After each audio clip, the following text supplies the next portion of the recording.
தன்னுடைய இனிமையான குரலால் உலக முஸ்லிம்களுடைய கோடிக்கணக்கான மனதிலே இடம் பிடித்தவர் தான் மக்கத்து இமாம் அப்துல் ரஹ்மான் சுதேஸ் ஆவார்கள். இவர் 1960ஆம் ஆண்டு சவுதி அரேபியாவின் தலைநகர் ரியாதிலே பிறந்தார். தன்னுடைய 12வது வயதிலேயே முழு குர்ஆனை மனனம் செய்தார். தன்னுடைய 24வது வயதிலே, அதாவது மிகவும் சொற்பமான வயதிலேயே ஹரம் ஷரீஃபின் இமாமாக தேர்ந்தெடுக்கப்பட்டார். 2012ஆம் ஆண்டு மக்கா மதீனா பள்ளிவாசல்களுடைய நிர்வாக சபை தலைவராக நியமிக்கப்பட்டு அவருக்கு அமைச்சர் அந்தஸ்தும் வழங்கப்பட்டது. இப்படி இவருடைய சிறப்புகளையும் கண்ணியங்களையும் சொல்லிக்கொண்டே போகலாம். இவர் ஒருமுறை காபத்துல்லாவிலே மக்களுக்கு மத்தியிலே உரையாற்றும் போது ஒரு சம்பவம் ஒன்றை கூறினார். ஒரு சிறுவன் இருந்தானாம். அவனும் மற்றவர்களைப் போலவே குறும்புத்தனமானவனாம், பெறலியாம். அவனுடைய தாயார் ஒருமுறை விருந்தாளிகள் வருகிறார்கள் என்பதற்காக வேண்டி உணவு சமைத்துக் கொண்டிருந்தார்கள். அந்த நேரத்திலே சமைத்த உணவிலே விளையாட்டுத்தனமாக இந்த சிறுவன் மண்ணை வாரி போட்டுவிட்டான். இதை பார்த்து கடும் கோபம் கொண்ட அந்த தாயார், அல்லாஹ் உம்மை கஅபாவுக்கு இமாமாக ஆக்கட்டும், இங்கிருந்து ஓடிவிடு என்று சத்தமிட்டார்கள். என்ன சொன்னார்கள்? அல்லாஹ் உன்னை கஅபாவுக்கு இமாமாக ஆக்கட்டும். பதுவா செய்யவில்லை, துஆ செய்தார். இதை சொன்ன அந்த ஷேக் அவர்கள் தேம்பி தேம்பி அழ ஆரம்பித்தார்கள். பிறகு தன்னை நிதானப்படுத்தி அவர் சொன்னார், அந்த சிறுவன் யார் தெரியுமா? உங்களுக்கு முன்னால் பேசிக் கொண்டிருக்கக்கூடிய நான் தான் என்று சொன்னார். ஒரு தாயுடைய துஆ ஒருவரை கஅபாவுக்கு இமாமாக மாற்றியது. எனவே இந்த சம்பவம் நமக்கு மிகப்பெரிய ஒரு படிப்பினை. சங்கைக்குரிய அல்லாஹ்வின் நல்லடியார்களே, என்னை என்னுடைய தாயும் தந்தையும் கஷ்டப்பட்டு படிக்க வைத்ததன் காரணமாகத்தான் உங்களுக்கு முன்னால் நான் இப்போது பேசிக் கொண்டிருக்கின்றேன். பொதுவாக தாயை போற்றி வீழ்ந்தவனும் இல்லை, தாயை தூற்றி வாழ்ந்தவனும் இல்லை என்று சொல்வார்கள். முதுகெலும்புடைய பாடுபட்ட தந்தை, முழு வயது காணாமல் நம்மை வளர்த்த தாய், அவர்களுடைய கண்களிலே கண்ணீர் வருவதற்கு ஒருபோதும் நாம் காரணமாக இருந்துவிடக் கூடாது. பெற்றோர்கள் நேசிக்கப்பட வேண்டியவர்கள். தாய் தந்தையை இழந்தவர்களுக்கு தான் தெரியும் அதனுடைய வலி. சில பிள்ளைகளுக்கு தாயை விட தந்தையுடைய வலி மிகவும் பாரமாக இருக்கும். காரணம், வலியை காட்டாமல் உங்களுக்கு வாழ்க்கையை காட்டி தந்தவர் தந்தை.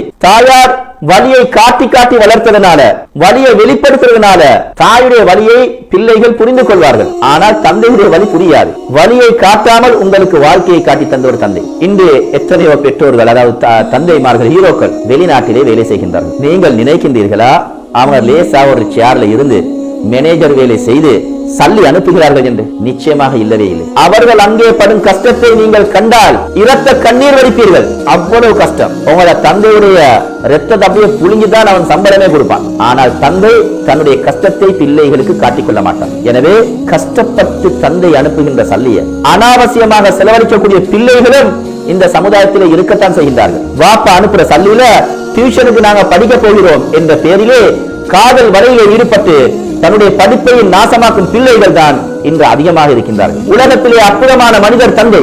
எனவே தாய் தந்தை உயிரோடு இருக்கும் போது அவர்களுக்கு தின்ன குடிக்க ஏழுமாக இருக்கின்ற சந்தர்ப்பத்தில் நீங்க தின்ன குடிக்க கொடுங்க. தாய் தந்தைக்கு தின்ன குடிக்க இயலாத சந்தர்ப்பத்தில் ஆஸ்பத்திரியில ஆக்சிஜனோடு வென்டிலேட்டரோடு இருக்கும் போது நீங்க ஃப்ரூட்ஸை கொண்டு போய் கொடுத்து எந்த வேலையும் இல்லை. தாய் தந்தை உயிரோடு இருக்கும் போது அவர்களுடைய தேவைகளை பூர்த்தி செய்யாது.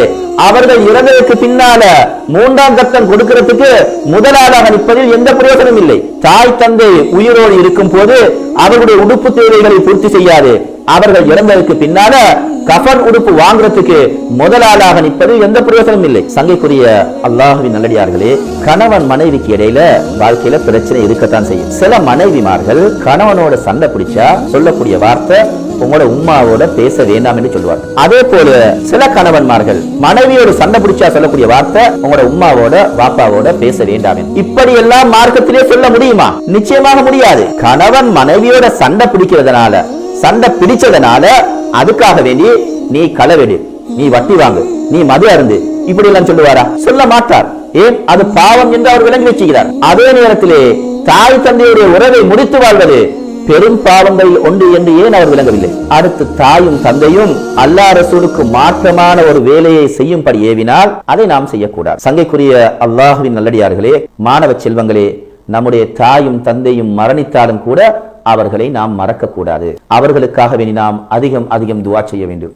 முக்கியமாக 2 விடயங்களை நாம் கவனத்தில் எடுக்க வேண்டும். பெற்றோர்கள் உயிரோடு இருக்கும் போது பிள்ளைகளுக்காக கேட்கக்கூடிய துஆ அது மிகவும் வலிமையானது. அதே போன்று பெற்றோர்கள் இறந்ததற்கு பின்னால பிள்ளைகள் பெற்றோர்களுக்காக கேட்கக்கூடிய துஆ அதுவும் வலிமையானது. பெற்றோர்களாகிய நாங்கள் பிள்ளைகளுக்கு செய்யக்கூடிய மிகப்பெரிய ஒரு பணி அவர்களுக்காக வேண்டி துஆ செய்ய வேண்டும். பெற்றோர்கள் பிள்ளைகளுக்காக செய்யக்கூடிய துஆக்களை அல்லாஹ் தபாரக வ தஆலா அவனுடைய அருள்மறையிலே பல இடங்களிலே சொல்லி காட்டுகின்றான். சூரத்துல் ஃபுர்கானிலே, அதாவது 25வது அத்தியாயத்தின் 74வது வசனத்திலே சொல்லும் போது அல்லாஹ்வுடைய அடியாருடைய பண்புகளை பற்றி அல்லாஹ் சொல்லி காட்டுகின்றான்.